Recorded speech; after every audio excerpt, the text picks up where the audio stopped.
सभी विद्यार्थियों का एम हाई क्लासेज में स्वागत है। हम फिर से आप सभी के लिए जो शिक्षा निदेशालय के पेपर हैं, सैंपल पेपर हैं, उनको सॉल्व करवा रहे हैं। और ये ज्यादा से ज्यादा बच्चों को इनको पढ़ना है, इनका अध्ययन करना है, जिससे वो अच्छे नंबर ला सके और अच्छे से पास हो सके। इसलिए सभी बच्चों को ये शेयर करें ज्यादा से ज्यादा और इनका रिवीजन करें। आज हम कक्षा 6 का पहला सैंपल पेपर यहां डाल रहे हैं, विज्ञान का। उसमें क्या होगा बेटा, 2.5 घंटे का समय होगा और पेपर का अंक होंगे 60। अधिकतम कितने अंक का होगा? 60 का। यहां कुछ निर्देश दिए हुए हैं। आपको पेपर 15 मिनट पहले मिल जाता है एग्जाम में, तो उस 15 मिनट पहले आपको क्या करना है, पेपर पढ़ना होता है और जो भी इसमें निर्देश दिए होते हैं उनको ध्यान से पढ़ना होता है, जिससे हमारी आगे कोई गलती ना हो। पहला निर्देश है, सभी प्रश्न अनिवार्य हैं। जो भी प्रश्न दे रखे हो सब करने हैं। इस प्रश्न पत्र में खंड क, ख, ग, घ और ड है। प्रत्येक प्रश्न के सामने अंक अंकित है। जो भी प्रश्न जितने नंबर का है उसके सामने सब कुछ अंकित है, कितने नंबर का है। खंड क में दिया हुआ है प्रश्न 1 और इसके पार्ट है 12 में बहुविकल्पीय एमसीक्यू वाले क्वेश्चन है। प्रत्येक प्रश्न 1 अंक का है। कितने का है? 1 अंक का। खंड ख प्रश्न संख्या 2 से 5 है।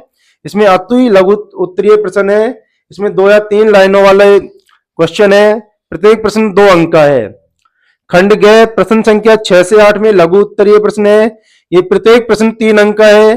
ये 5 से 6 लाइन वाले हैं। खंड ग में प्रश्न संख्या 9 से 11 है। ये दीर्घ उत्तरीय प्रश्न है। इनका बेटा 8 से 10 लाइनों में लिखना है और प्रत्येक प्रश्न ये 5 अंक का है। खंड ड दिया हुआ है प्रश्न संख्या 12 से 15 में। ये केस आधारित है, केस हिस्ट्री पर आधारित है अथवा स्रोत आधारित प्रश्न है, जिनमें से प्रत्येक में 3 उपभाग है। 12वें प्रश्न से लेके 15वें तक एक प्रश्न दे रखा है और उन तीनों के 3-3 उपभाग है सबके यहाँ। 8वां है, कोई समग्र विकल्प नहीं है। हालांकि कुछ प्रश्नों में आंतरिक विकल्प दिए गए हैं। ऐसे प्रश्नों में से केवल एक विकल्प का ही उत्तर देना है। कुछ वैकल्पिक प्रश्न दिए हुए हैं तो वहां से हमें क्या करना है, उनको छांट के जो उसका हमें सही आंसर लगे उस पर टिक करना है और लिखना है कॉपी में, आंसर शीट में।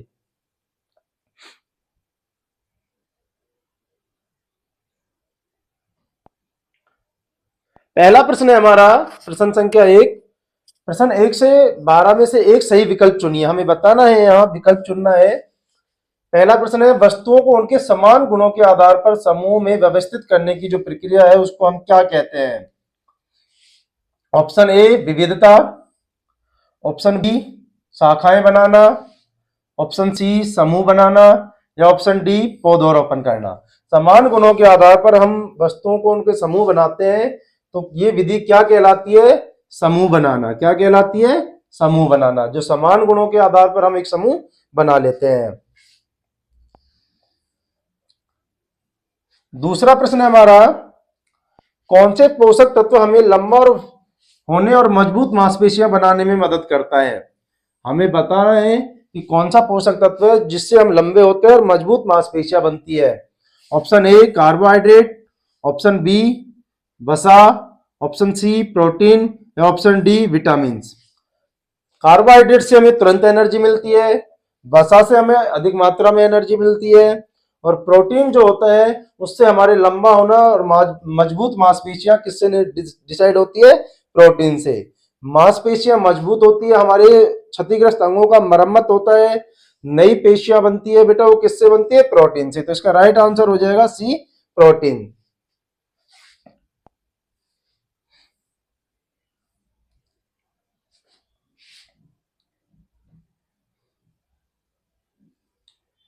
तीसरा प्रश्न है हमारा,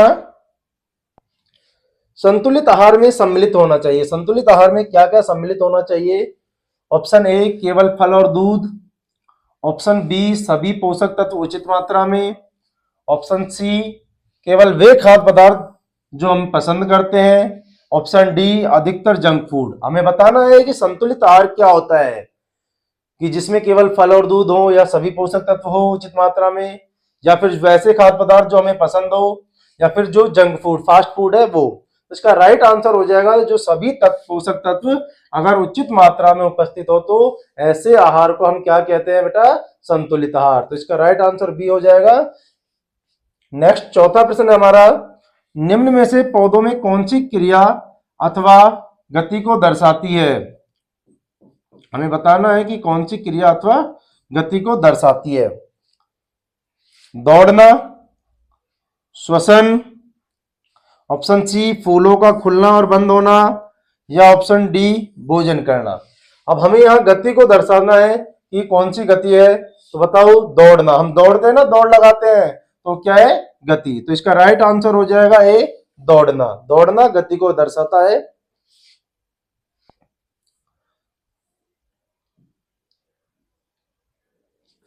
नेक्स्ट क्वेश्चन है हमारा, सुबह घास पर ओस जमना किसका उदाहरण है? सुबह सुबह देखा होगा आपने, घास पर इस टाइम ओस जम जाती है, तो वो किसका उदाहरण है? ऑप्शन ए गलन, ऑप्शन बी संघनन, ऑप्शन बी सी वाष्पीकरण, या ऑप्शन डी जमना। बताओ कि हमने सुबह सुबह घास पर जो ओस जम जाती है वो किसका उदाहरण है? गलने का, संघनन का, वाष्पीकरण का, या जमने का। ठीक है, जो पानी की बूंदे तुम देखते होंगे, अगर हम कांच के गिलास में अगर ठंडा पानी डाल देते हैं तो उसकी साइड में, उसकी दूसरी साइड में पानी की कुछ बूंदे इकट्ठी हो जाती है, तो किसका होता है बेटा? संघनन का। तो इसमें राइट आंसर हो जाएगा बी संघनन। नेक्स्ट क्वेश्चन है हमारा छठा, पानी को 0 डिग्री सेंटीग्रेड से नीचे ठंडा करने पर वह बदलकर क्या बन जाता है? अगर हमने पानी को 0 डिग्री सेंटीग्रेड से भी नीचे ठंडा करते हैं तो क्या बदल जाता है? ऑप्शन ए भाप, ऑप्शन बी बर्फ, ऑप्शन सी जलवाष्प, या ऑप्शन डी बादल। तो बताओ फटाफट, जब हम पानी को ठंडा करते हैं और 0 डिग्री से सेंटीग्रेड से भी नीचे उसका टेम्परेचर कम कर देते हैं, तो क्या पानी किस में बदल जाता है? बर्फ में बदल जाता है बेटा। किस में बदल जाता है? बर्फ में बदल जाता है।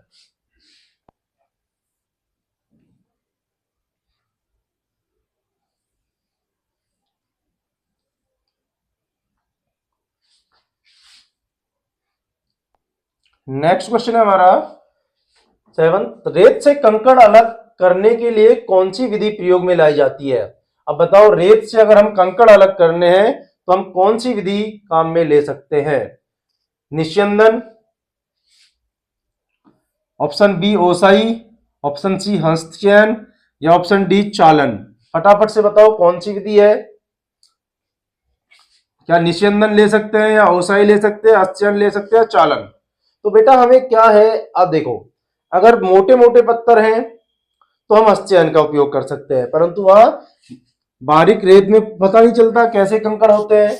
निस्यंदन, निस्यंदन का मतलब भी छानना होता है। ठीक है, छानना। चालन का तो हो ही नहीं सकता। ठीक है, अगर इसकी जगह छानन होता तो हम मान लेते, चलो छानन कर लेते, तो इसका राइट आंसर हो जाएगा निस्यंदन। ठीक है, कौन सा हो जाएगा? निस्यंदन। नेक्स्ट क्वेश्चन हमारा 8वां, समुद्री जल से नमक प्राप्त करने की विधि क्या है? अगर हमारा समुद्र में खारा पानी होता है, उससे हम नमक प्राप्त करते हैं, तो कौन सी विधि उपयोगी होती है? ऑप्शन ए हस्तचयन, ऑप्शन बी निस्तारण, ऑप्शन सी वाष्पीकरण, या ऑप्शन डी। बताओ फटाफट से बताओ बेटा, कौन सी विधि होती है इसमें से? अब देखो, हमने देखा होगा कि पानी को अगर हम गर्म करते हैं तो जो पानी होता है वो वाष्प के रूप में उड़ जाता है, और जो भी सॉलिड पदार्थ है उसमें रह जाता है। तो समुद्री जल से हम नमक प्राप्त करने की विधि बेटा वाष्पीकरण द्वारा हम समुद्री जल से क्या प्राप्त कर सकते हैं? नमक प्राप्त कर सकते हैं। आपने देखा होगा समुद्र के किनारे नमक बनाते हैं। ठीक है, तो कौन सी प्रक्रिया के द्वारा बनाते हैं हम? वाष्पीकरण के।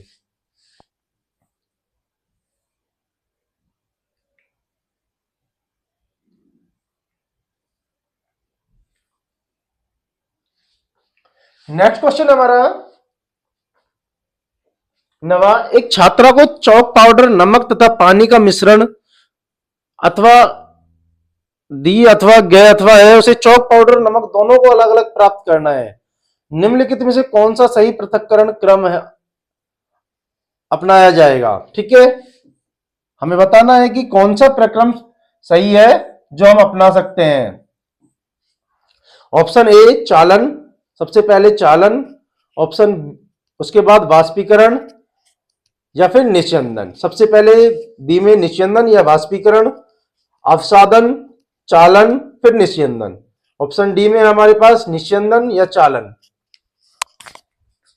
है कि अगर सबसे पहले क्या है, एक चॉक पाउडर है, ठीक है, उसके बाद क्या है, नमक है और पानी का मिश्रण दिया हुआ है, ठीक है, ये प्रश्न थोड़ा यहाँ तीनों मिश्रण दिए हुए हैं, उसमें सबसे पहले चॉक पाउडर और नमक दोनों को अलग करना है। हमें किस किस को अलग करना है, चॉक पाउडर और नमक को, ठीक है, दोनों को अलग अलग प्राप्त करना है। तो सबसे पहले हम क्या करेंगे, निस्यंदन कर लेंगे, ठीक है, छान लेंगे किसको, उसमें से नमक का पानी और क्या बच जाएगा, चौक। उसके बाद हम क्या करेंगे, निस्यंदन के बाद छान लेंगे, ठीक है। इसका राइट आंसर हो जाएगा डी, निस्यंदन और फिर चालन, ठीक है। क्या क्या हो जाएगा, निस्यंदन और चालन।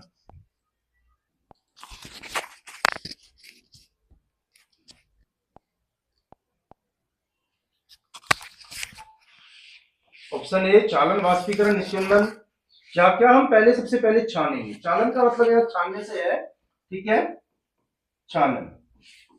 उसके बाद वाष्पीकरण, अभी हमने पढ़ा था, समुद्र का जो पानी होता है उसको वाष्प के रूप में उड़ा देते हैं और क्या बच जाता है, नमक। उसके बाद निस्यंदन। तो बताओ, या फिर हम सबसे पहले निस्यंदन कर लेते हैं, छान लेते हैं, ठीक है, उसके बाद वाष्पीकरण, ठीक है। जो नमक है वो पानी में से क्या होगा, वाष्प के रूप में पानी तो उड़ जाएगा और फिर क्या बच जाएगा हमारे पास, नमक बच जाएगा। या अवसादन, अवसादन का मतलब होता है निथारना, जैसे उसको मिश्रण को हमने कुछ समय के लिए स्थिर रख दिया और वो उसके बाद क्या है, जो भारी कण है वो नीचे बैठ जाते हैं और हल्के कण ऊपर हो जाते हैं, छानना या फिर उसको निस्यंदन। या फिर ऑप्शन डी, निस्यंदन या चालन। तो इसका राइट आंसर हो जाएगा, सबसे पहले हम उसको निस्यंद कर लेंगे, छान लेंगे और उसके बाद वाष्पीकरण, ठीक है, जिससे पानी होगा वो वाष्प के रूप में उड़ जाएगा और हमें क्या प्राप्त हो जाएगा, नमक प्राप्त हो जाएगा। नेक्स्ट क्वेश्चन हमारा 10वां, चुंबकीय दिक्सूचक कंपास की सुई किस दिशा में स्थिर होती है। अगर हम एक चुंबकीय सुई होती है, कंपास होती है, अगर हम उसको स्थिर अवस्था में छोड़ दें तो वो कौन सी अवस्था में रुकेगी, किस अवस्था में।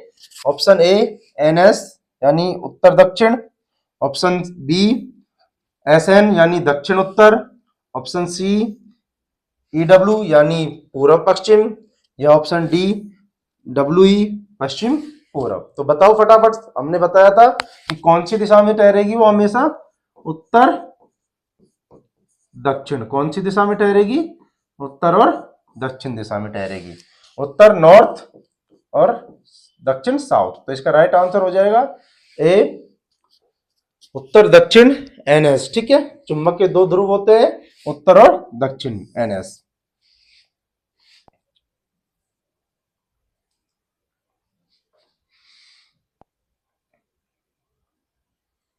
नेक्स्ट क्वेश्चन है हमारा 11वां, तापमान मापने के लिए कौन सा उपकरण प्रयोग किया जाता है।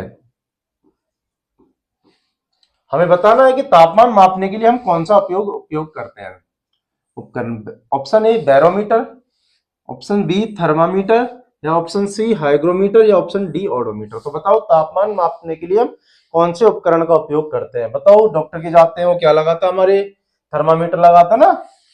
तो इसका राइट आंसर क्या हो जाएगा, थर्मामीटर। टेम्परेचर मापने के लिए हम किसका उपयोग करते हैं, थर्मामीटर का उपयोग करते हैं।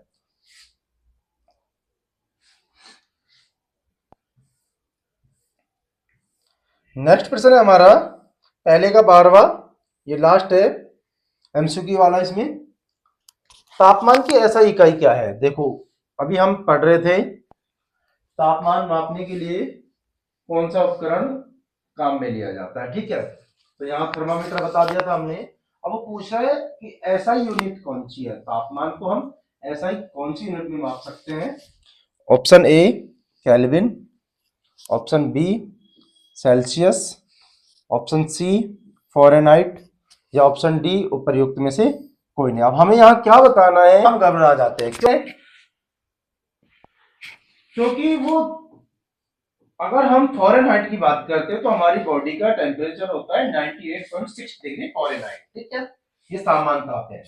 अगर हम सेंटीग्रेड की बात करते हैं तो 37 डिग्री सेंटीग्रेड। जब डॉक्टर हमें बताता है कि 100 डिग्री होने वाला है तो सेंटीग्रेड की नहीं बताता, वो फ़ारेनहाइट की बताता है, ठीक है। इसका मतलब 98.67 तो हमारा नॉर्मली होता है, तो हमारा 1.5 या 2% बढ़ता है, ठीक है, वहां हमें घबराने की जरूरत नहीं है। तो हमारा जो नॉर्मल टेम्परेचर होता है 37 डिग्री सेंटीग्रेड, अगर फॉरेनहाइट में बात करें तो 98.6 या 98.7 डिग्री है फॉरेनहाइट, ठीक है। तो हम तापमान की कौन सी ऐसा इकाई है? Option A Kelvin, B Celsius, C Fahrenheit या डी उपर्युक्त में से कोई नहीं, ठीक है। अगर वो ऐसा ही यूनिट की बात करता है तो ऐसा ही यूनिट हमारे पास केल्विन हो जाएगी, ठीक है, इसकी बात हो जाएगी केल्विन।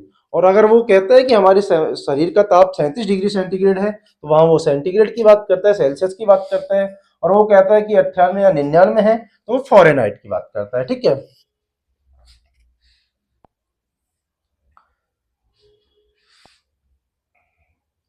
अब हमारा यहां से क्या होता है, खंड के पूरा हो जाता है, अब स्टार्ट होता है खंड खे। अति लघु उत्तरीय प्रश्न हमें बताना है कि इनमें थोड़ा हमें जवाब देना होता है, वहां एमसीक्यू टाइप होता है तो हमें टिक करना होता है, यहाँ इनके 2 या 3 लाइन में हमें आंसर लिखने होते हैं। तो पहला प्रश्न है कि मूली किस प्रकार की जड़ होती है, हमें बताना है कि मूली की जड़ कौन सी होती है। 2 प्रकार की होती है, एक मूसला मूल होती है, एक अपस्थानिक जड़ होती है, ठीक है। तो हमें बताना है कि मूसली में किस प्रकार की जड़ पाई जाती है। मुस्लिम मूली में होती है बेटा मूसला मूल, ठीक है, कौन सी? मूसला मूल। मूसला मूल, इसमें मूसला मूल क्या होती है? एक मुख्य जड़ होती है, एक मुख्य मूल होती है और इसके आसपास और जड़ें निकली हुई होती है, ठीक है। तो मूली में कौन सी जड़ हो गई? मूसला जड़ हो गई। और इसके पत्तों का शिराविन्यास भी पूछे तो शिराविन्यास कौन सा होता है? जालिकावत शिराविन्यास, ठीक है। मूसला मूल में जालिका शिरावत, और अगर अपस्थानिक में पूछते हैं तो समानांतर शिराविन्यास, ठीक है। नेक्स्ट क्वेश्चन हमारा तीसरा,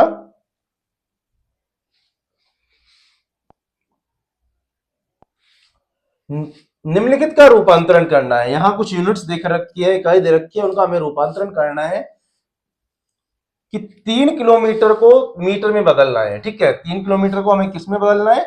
किलोमीटर में। 1 किलोमीटर में होता है हमारा 1000 मीटर। कितना होता है? 1000 मीटर, ठीक है। तो अगर हम 3 किलोमीटर को 1000 से जब गुना कर देंगे तो हमारे पास क्या आ जाएगा? 3000 मीटर, ठीक है। तो 3 किलोमीटर में कितने हजार मीटर हो गए? 3000 मीटर, ठीक है। अब नेक्स्ट क्वेश्चन है हमारा 549 मीटर को सेंटीमीटर में बदलना है, ठीक है। पहले किलोमीटर को मीटर में बदलवा रहा है, अब मीटर को सेंटीमीटर में बदलवा रहा है। 1 मीटर में 100 सेंटीमीटर होते हैं, ठीक है। कितने 100 सेंटीमीटर होते हैं? 100। तो सीधी सी बात है, यहाँ तो कुछ करना ही नहीं, डायरेक्ट गुना करेंगे तो 549 से गुना कर देंगे तो 549 के आगे जितनी भी 2 जीरो लगा देंगे तो क्या हो जाएगा? सेंटीमीटर। 54,900 सेंटीमीटर हो जाएगा। 549 मीटर में कितना होता है? 54,900 सेंटीमीटर होता है।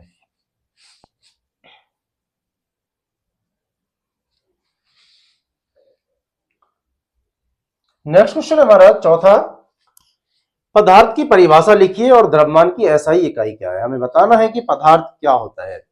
हमने बहुत बार पढ़ा है कि पदार्थ या द्रव्य, ठीक है, पदार्थ या द्रव्य क्या होता है कि प्रत्येक वह वस्तु जिसका द्रव्यमान होता है, द्रव्यमान का मतलब होता है वेट होता है, ठीक है, वजन होता है, जिसका वजन होता है और वो जगह या स्थान घेरती है, वो क्या कहलाती है? पदार्थ या द्रव्य कहलाता है, ठीक है। इसका मतलब क्या है? सारी चीजें द्रव्य है, मनुष्य खुद द्रव्य है, पंखा, कूलर, पेड़, डेस्क, जो भी क्या है वो प्रत्येक पदार्थ क्या है? द्रव्य है।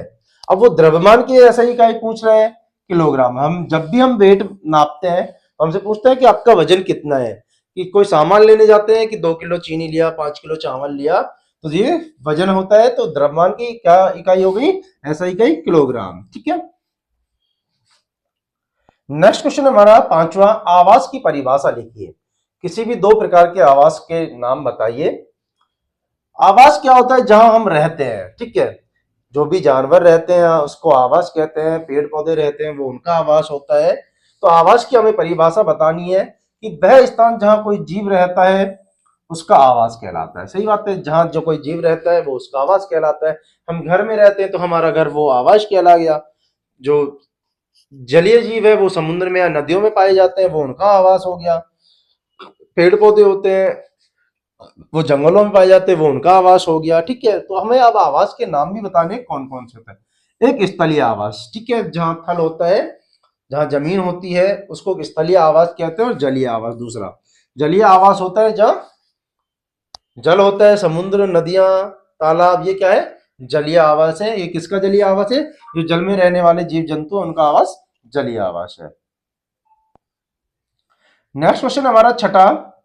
राहुल को अक्सर कमजोरी और सांस फूलने की समस्या होती है। देखा होगा बच्चों में कि कमजोरी होती है और सांस भी फूल जाते हैं, वो चलते थे। डॉक्टर ने उसके रक्त की जांच की और उसे एक खनिज सप्लीमेंट पूरक दिया, एक पूरक दिया, सप्लीमेंट जाते हो ना डॉक्टर के पास, दवाई देता है वो, और कुछ विशेष पदार्थ खाने की सलाह दी। अब हमें बताते हैं कि वो कौन कौन से रोग से पीड़ित है। पहला, वह किस अभावजन्य रोग से पीड़ित है, हमें बताना है कि वो कौन सा रोग है जिससे वो पीड़ित है। दूसरा, उसके आहार में कौन सा खाद्य घटक हो जाता है। अब देखो, हमने देखा होगा जब खून की कमी हो जाती है डॉक्टर ने तो कहते हैं एनीमिया। क्या हो जाता है, एनीमिया, या जिसे रक्त अल्पता बोलते हैं, एनीमिया। ठीक है, एनीमिया, इसमें क्या होता है, हमारे खून की कमी हो जाती है।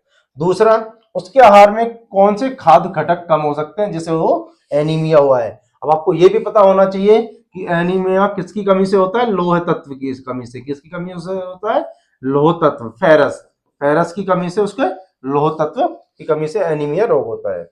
अब उसे, अब देखो, पहली बात तो ये पूछा कि कौन सी समस्या है, फिर पूछा समस्या का कारण क्या है, और अब तीसरा क्वेश्चन उसने पूछ लिया उस समस्या का निवारण क्या है। ठीक है, तो इस समस्या को दूर करने के लिए उसे कौन से खाद्य पदार्थ खाने चाहिए जिससे वो सही हो जाए। अब देखो, ये हमें वो ऐसे खाद्य पदार्थ खाने चाहिए जिनमें लौह तत्व उपस्थित हो। कौन कौन से हो सकते हैं वो, पालक, सेब, गुड़, हरी पालक, गुड़, सेब, हरी पत्तेदार सब्जियां,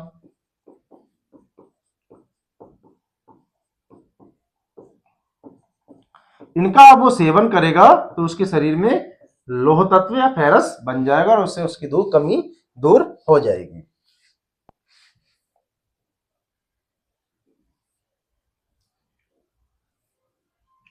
सातवां प्रश्न है हमारा, रेखीय गति, वृत्तीय गति और आवर्त गति की परिभाषा देते हुए एक उदाहरण समझाना है। हमें यहां बताना है कि रेखीय गति, वृत्तीय गति और आवर्त गति। रेखीय गति जो सीधी रेखा में होती है, ठीक है, जो सीधी रेखा में गति होती है उसे हम रेखीय गति कहते हैं। जैसे सड़क पर कोई कार चल रही है, कोई बस चल रही है, कोई बाइक चल रही है, तो वो क्या हो गया, रेखीय गति।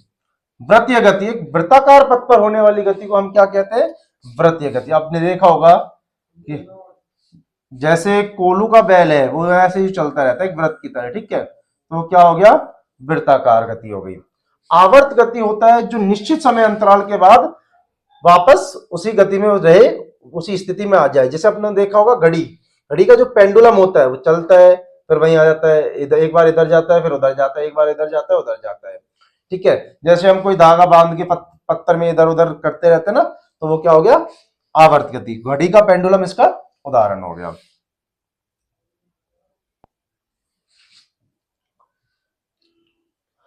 आठवां प्रश्न है हमारा, एक चुंबकीय और अचुंबकीय पदार्थ क्या होते हैं। प्रत्येक का एक एक उदाहरण देना, हमें बताना है कि चुंबकीय और अचुंबकीय पदार्थ क्या होते हैं। चुंबकीय पदार्थ तुमने देखा होगा कि जो चुंबकीय और आकर्षित हो जाते हैं, ऐसे पदार्थ हमें क्या कहते हैं, चुंबकीय पदार्थ। ठीक है, जो पदार्थ चुंबकीय और आकर्षित हो जाते हैं उन्हें चुंबकीय पदार्थ कहते हैं। जैसे लोहा, निकिल है, ये इसके उदाहरण हो गया चुंबकीय पदार्थों के। अचुंबकीय पदार्थ क्या होते हैं, जो चुंबकीय और आकर्षित नहीं होते, उन्हें अचुंबकीय पदार्थ कहते हैं। उदाहरण प्लास्टिक, क्या प्लास्टिक चुंबकीय और आकर्षित होता है, नहीं। लकड़ी, कागज, का ये प्लास्टिक, ये चुंबकीय और आकर्षित होते हैं, नहीं। तो ये नहीं होते, तो ये क्या हो गया, अचुंबकीय पदार्थ हो गया। नेक्स्ट हमारा, चुंबक के कोई दो गुण लिखिए। अब हमें बताना है कि चुंबक के दो गुण कौन कौन से हैं। पहला तो अभी हमने पढ़ के आए कि चुंबक के दो ध्रुव होते हैं, उत्तरी ध्रुव और दक्षिणी ध्रुव। अगर हम चुंबक को स्वतंत्रता पूर्वक छोड़ देते हैं तो हमेशा कौन सी दिशा में ठहरेगा, उत्तर और दक्षिण दिशा में ठहरेगा। कौन सी दिशा में ठहरेगा, उत्तर और दक्षिण दिशा में। तो ये चुंबक के दो गुण हो गए। अब हमारा नवा प्रश्न, रिक्त स्थानों की पूर्ति कीजिए। ठीक है, रिक्त स्थानों की हमें यहाँ पूर्ति करनी है।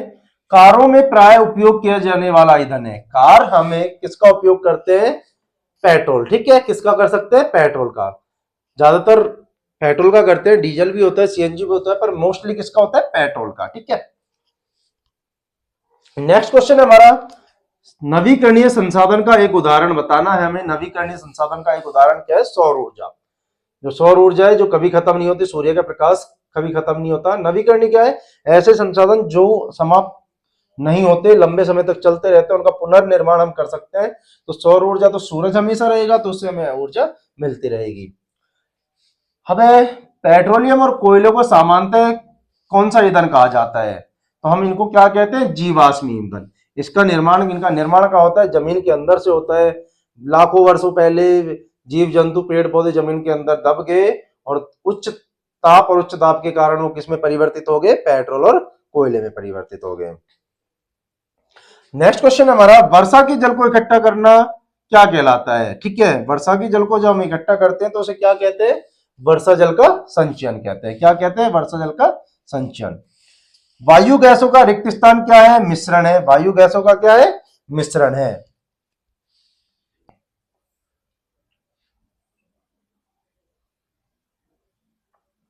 दसवां प्रश्न है हमारा, मिलान करना है। हमें मिलान करना है, कुछ यहां दिए हुए हैं तो हमें यहां मिलान करना है। यहाँ 5 पार्ट दिए हुए हैं, 1 2 3 4 5, और उनके आंसर दिए हुए हैं ABCD में, तो उनको आपस में मिलाना है। ठीक है। हिमीकरण पहला दिया, हिमीकरण। हिमीकरण का मतलब होता है पानी से बर्फ। जब पानी से बर्फ बन जाती है तो उस प्रक्रिया को हम क्या बोलते हैं? हिमीकरण। जल चक्र। जल चक्र क्या होता है? प्रकृति में जल का निरंतर चक्रण होता है तो वो क्या कहलाता है? जल चक्र कहलाता है। ठीक है, क्या कहलाता है? जल चक्र कहलाता है। जल चक्र क्या होता है? अब देखो आपने, बादल बनते हैं, पानी वाष्प के रूप में उड़ जाता है, बादल बनते हैं, वापस वो पृथ्वी पर आ जाता है, फिर भाप के वाष्प के रूप में दोबारा चला जाता है। ठीक है, बादलों के रूप में फिर वापस आ जाता है। तो एक चक्र चलता रहता है, इसको हम क्या कहते हैं? जल चक्र। नेक्स्ट है संघनन। अब ये संघनन के बारे में हमें पढ़ा था कि कोहरे या सर्दियों में जो वाष्प की बूंदें उस पर घास पर उगाती हैं, घास पर जम जाती है, उसको हम क्या कहते हैं? संघनन। तो संघनन क्या होता है? कोहरे का बनना। आर्द्रता का मतलब होता है नमी। वायु में अगर नमी है, जल की मात्रा है, तो उसे हम क्या कहेंगे? आर्द्रता। बादल, ऊंचाई पर जल वाष्प का ठंडा होना क्या कहलाता है? बादल कहलाता है। और पानी का रूप ले लेते हैं बादल, तो उसे क्या है? ऊंचाई पर जल वाष्प का ठंडा होना क्या है? बादल का निर्माण करते हैं। 11वां क्वेश्चन हमारा, उपग्रह क्या होता है?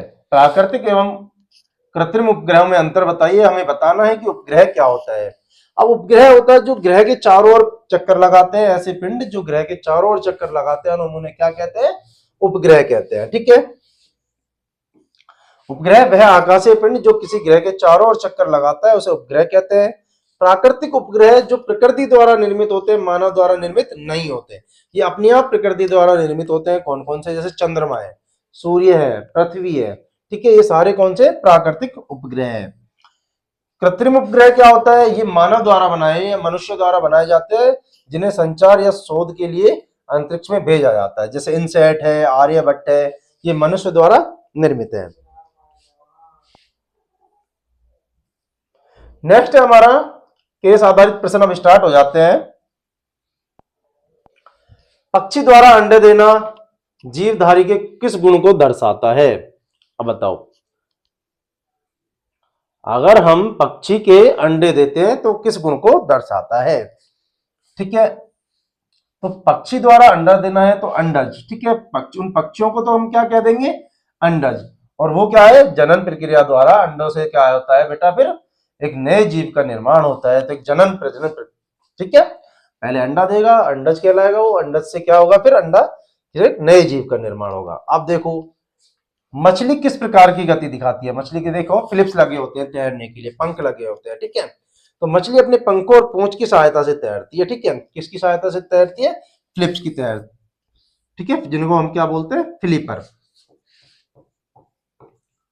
क्या बोलते हैं? फ्लिपर। ठीक है,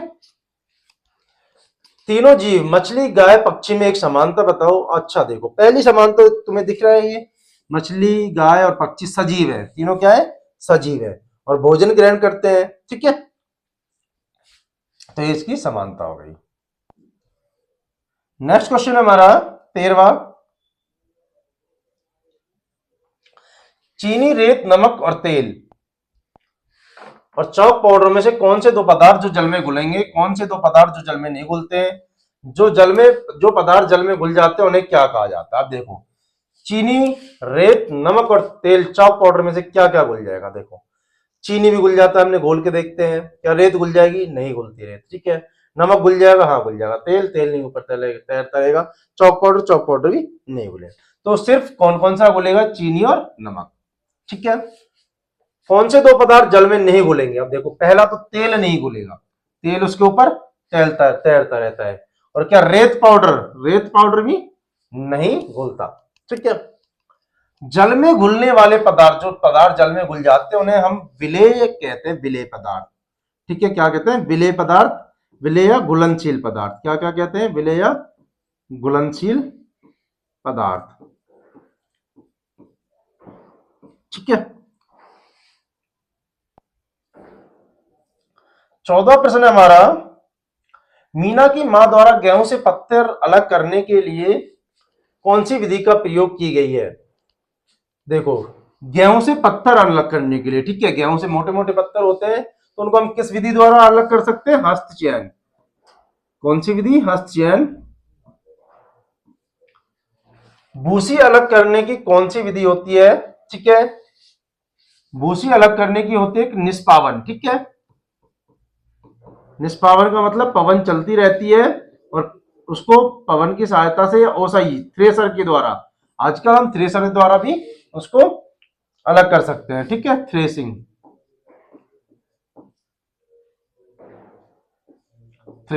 ठीक है। भूसी क्यों उड़ जाती है जबकि गेहूं के दाने सीधे नीचे गिरते हैं? देखो, भूसी बहुत हल्की होती है, ठीक है। भूसी हल्की होती है और वायु के झोंके के साथ वो दूर उड़ जाती है, और जबकि दाने, गेहूं के दाने भारी होते हैं और वो वहीं गिर जाते हैं, ठीक है। नेक्स्ट क्वेश्चन हमारा 15वां, ये लास्ट है। सुबह 12 डिग्री सेंटीग्रेड दोपहर में है टाइम, ये टेम्परेचर दिया हुआ है, तापमान दिया है, सुबह का टेम्परेचर है 12 डिग्री सेंटीग्रेड, दोपहर का 19 डिग्री सेंटीग्रेड बढ़ गया, शाम का 14 डिग्री सेंटीग्रेड थोड़ा कम हो गया, रात को 10 डिग्री सेंटीग्रेड और कम हो गया। में से सबसे कम तापमान कौन सा है भाई? बताना है सबसे कम तापमान कौन सा है। तो 12 डिग्री, वो 10 डिग्री सेंटीग्रेड सबसे कम तापमान हो गया, ठीक है। कौन सा हो गया? 10 डिग्री सेंटीग्रेड। उसके बाद सुबह से दोपहर तक तापमान में कितनी वृद्धि हुई? अब हमें बताना है कि सुबह से दोपहर में कितनी वृद्धि हुई है, ठीक है। तो हम 19 में से 7 घटा देंगे, वो सॉरी 12 घटा देंगे तो कितना आ जाएगा? 7 डिग्री सेंटीग्रेड ताप की वृद्धि हुई है। मानव शरीर का सामान्य ताप सेंटीग्रेड में कितना? मैं ये पहले ही बता दिया, एक क्वेश्चन आया था बीच में कि हमारा जो मानव शरीर का सामान्य ताप है वो 37 डिग्री सेंटीग्रेड है। अगर सेंटीग्रेड में पूछा हुआ है उसने सेंटीग्रेड, अगर वो फॉरेनहाइट में पूछता तो 98.6 या 7 फॉरेनहाइट, ठीक है। तो बेटा अब ज्यादा से ज्यादा मेहनत करनी है आपको, अब लग जाओ, हमारे पास टाइम बिल्कुल भी नहीं है, एग्जाम स्टार्ट होने वाली है 10 तारीख से। ज्यादा से ज्यादा शेयर करो, पढ़ो बेटा इस पेपर को, इसमें से ही आपको एग्जाम में देखने को मिलेंगे, इसी से रिलेटेड होंगे, ऐसे ही बेस पर आधारित होंगे। इसको ज्यादा से ज्यादा बेटा रिवीजन करोगे तो तुम्हें पता चल पाएगा कि एग्जाम में पेपर कैसा आएगा, ठीक है। धन्यवाद।